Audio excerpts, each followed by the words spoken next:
Good morning, everyone. As Jonathan was saying, I've been a massage therapist for 20 years, been doing acupuncture for 8 years now. As far as a sports background, I grew up swimming competitively, got into triathlon. I'm currently focused on cycling, but I've done a fair bit of running through my time. So I'm a big believer in cross-training. I found that doing some cross-training, whether it be in the form of triathlon or as using water running or weight training or Pilates, is a really good way to prevent injuries.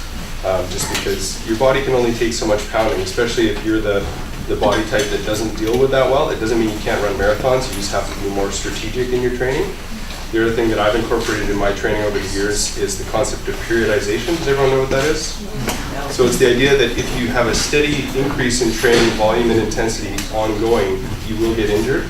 Whereas if you do sort of either a 2 or 3 week build process and then have a week of recovery, it allows your training to look more like a stair-step progression, so you actually end up at a higher point. So there's less chance of injuries, and it's good for a couple reasons. Physically, obviously, we can only handle so much abuse before we need a rest. And psychologically, does anyone here get a bit tired of intensity and volume sometimes? Right. So if you know you've got a finite period of time to push the envelope, you can really get into it, knowing that you'll have a break. Because I found at the end of my build weeks, I was ready for a break, and at the end of the rest week, I was ready to get back at it. So there's something psychologically beneficial about it as well as the physiology of it. And physiologically speaking, the reason training works is we load a system, and it's the recovery phase that actually gets us stronger. It's not the constant build. So it is important to allow yourself to recover. Sleep is super important. It's a big part of recovery. One of the signs of overtraining is insomnia. So it's worth noting that. Okay? So I'm talking a little bit about foam rolling today. Anyone ever done that fun thing?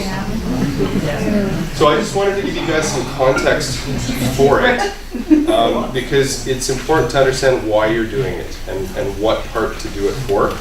So the example I always give people as far as how the body works is if you had a flagpole that was off center and it had 4 guy wires on each corner, would you tighten them all or loosen them all?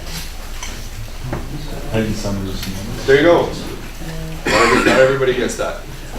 There you go, you get a prize. So yeah, you would tighten some and loosen some.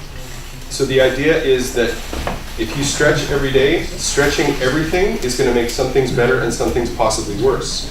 The same way, if you strengthen every day, you're going to make some things better, but some things could get worse. So it's understanding how the body works so that you can target the stretching and the strengthening for optimal performance or injury prevention or both. Okay? Because our body works like this. So this is what's called a child's toy, but it's also called what's referred to as a tensegrity model. Okay? So tensegrity is the combination of tension and integrity. So in this structure, we have the elastic providing the tension, and you have these sticks providing the integrity.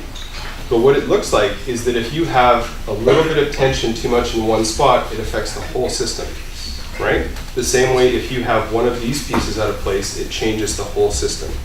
So it's worth understanding that because everything's interrelated, okay? So if you just go and foam roll or whatever, something that feels tight, that might be the symptom, but it might not be where the problem's coming from. So it's important to understand where the problem's coming from, and that's where people like myself, chiropractors, physios, are useful, because I'd rather have someone come in and get a program of you need to stretch this, strengthen this, foam roll this, than have someone come in and say, oh, I've been foam rolling this because it hurt and it doesn't seem to be helping. You're spinning your wheels. Because I've been lucky enough to work with professional athletes in my career, but I really enjoy working with